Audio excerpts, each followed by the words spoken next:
دوستو السلام علیکم۔ میں ہوں ڈاکٹر آفتاب رانجھا اور آپ دیکھ رہے ہیں میرا YouTube channel Pakistan on line. آج کی ویڈیو بہت اہم ہے۔ اس میں آپ کو بتاؤں گا کہ حکومت عمران خان کو رہا کرنے کے بعد اگلا نشانہ کس کو بنا رہی ہے، اب کہ کس کو گرفتار کرنے جا رہی ہے۔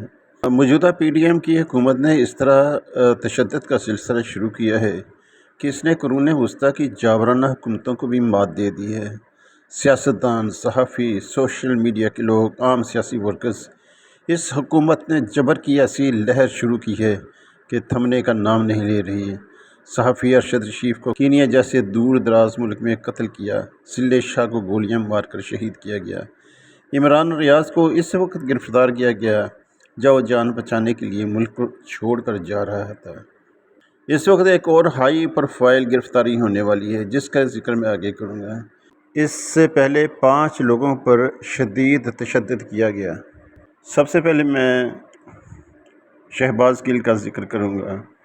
تحریک انصاف کے رہنما شہباز گل کو گزشتہ سال 9 اگست کو گرفتار کیا گیا۔ شہباز گل کے خلاف کیس میں لوگوں کو اداروں کے سربراہوں کے خلاف اکسانے سمیت دیگر دفعات بھی شامل کی گئیں۔ انہیں 1 مہینہ تشدد کرنے کے بعد 15 ستمبر کو رہا کیا گیا۔ اب دیکھنے کی بات یہ ہے کہ شہباز گل ایک امریکی یونیورسٹی کے پروفیسر ہیں اور پی ایچ ڈی ڈاکٹر ہیں۔ تشدد کی دوسری لہر کی زد میں آنے والے اعظم سواتی ہیں۔ انہیں 27 نومبر گزشتہ سال ایف آئی اے نے ایک متنازع ٹویٹ کرنے پر گرفتار کیا۔ اس کے بعد ایف آئی آر کے اندراج کا ملک بھر میں سلسلہ شروع ہو گیا۔ ایک منڈی لگ گئی جی، ایک منڈی لگ گئی، کبھی پنڈی، کبھی کوئٹہ، کبھی کہیں انہیں گرفتار کیا گیا، گھمایا پھرایا گیا۔ وہ نہ صرف بدترین تشدد کا نشانہ بنے بلکہ ان کی ننگی ویڈیوز بنائی گئیں۔ 21ویں صدی میں جہاں دنیا بھر کا میڈیا ہر خبر لمحہ بلمحہ نشر کرتا ہے، پاکستان کے متعلق بہت ہی منفی قسم کا میسج دیا گیا۔ انہیں 1 مہینہ شدید تشدد کے بعد 2 جنوری کو ضمانت ملی۔ تشدد کا نشانہ بننے والے ایک اور شخص جن کا میں ذکر کرنے والا ہوں، ان کا نام ارشد شریف ہے، پیشے کے لحاظ سے صحافی۔ خود ساختہ جلا وطنی کے دوران کینیا میں انہیں تشدد کر کے مارا گیا۔ ان پر الزام تھا کہ وہ ملک کے ایک طاقتور ادارے کے متعلق کھل کر بات کرتے تھے۔ انہیں موت کی دھمکیاں دی گئیں جس کی وجہ سے وہ دبئی چلے گئے، لیکن وہاں بھی ان پر عرصہ حیات تنگ کر دیا گیا جس کی وجہ سے وہ کینیا شفٹ ہو گئے، لیکن انہیں وہاں بے دردی سے موت کے گھاٹ اتارا گیا۔ پی ٹی آئی کے ایک اور رہنما جو حکومت کے تشدد کا نشانہ بنے وہ علی امین گنڈا پور ہیں۔ علی امین گنڈا پور سابق وفاقی وزیر کو گزشتہ ماہ 6 اپریل کو گرفتار کیا گیا۔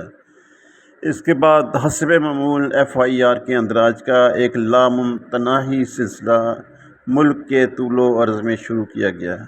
انہیں بدترین تشدد کا نشانہ بنایا گیا۔ تشدد کا اگلا نشانہ بننے والے عمران خان ہیں۔ پی ڈی ایم کی غیر قانونی حکومت عرصہ دراز سے انہیں گرفتار کرنے کی کوشش کر رہی تھی، جسے پی ٹی آئی کے کارکنان ناکام بنا رہے تھے۔ عمران خان پر تقریباً 150 ایف آئی آر کاٹی گئیں۔ آخر کار انہیں عدالت کے احاطے سے اس طرح گرفتار کیا گیا کہ پاکستانیوں کے سر پوری دنیا کے سامنے شرم سے جھک گئے۔ کبھی بھی ہائی پروفائل شخصیت کی گرفتاری اس انداز میں نہیں کی جاتی۔ مہذب معاشرہ میں اقدار کا خیال کیا جاتا ہے۔ گرفتاری کا کلپ دنیا بھر کے چینلز پر بار بار دکھایا گیا۔ ہماری بحیثیت قوم شدید جگہ ہنسائی ہوئی، لیکن اس وقت ہر طرح کا مافیا حکومت میں شامل ہے۔ انہیں قومی عزت اور وقار سے کوئی سروکار نہیں۔ قوم اس وقت بدماشوں کے نرغے میں ہے اور کوئی پتہ نہیں یہ صورتحال کب تک برقرار رہتی ہے۔ عمران خان رہا ہو چکے ہیں مگر درجنوں جاں بحق پاکستانی کبھی اپنے گھروں کو نہیں لوٹ سکیں گے۔ حکومتی تشدد کا اگلا نشانہ سابق وفاقی وزیر مراد سعید ہے۔ خدا ہی جانے تشدد کا یہ سلسلہ کہاں جا کر رکے گا۔ ڈاکٹر آفتاب کو اجازت دیجیے، خدا حافظ۔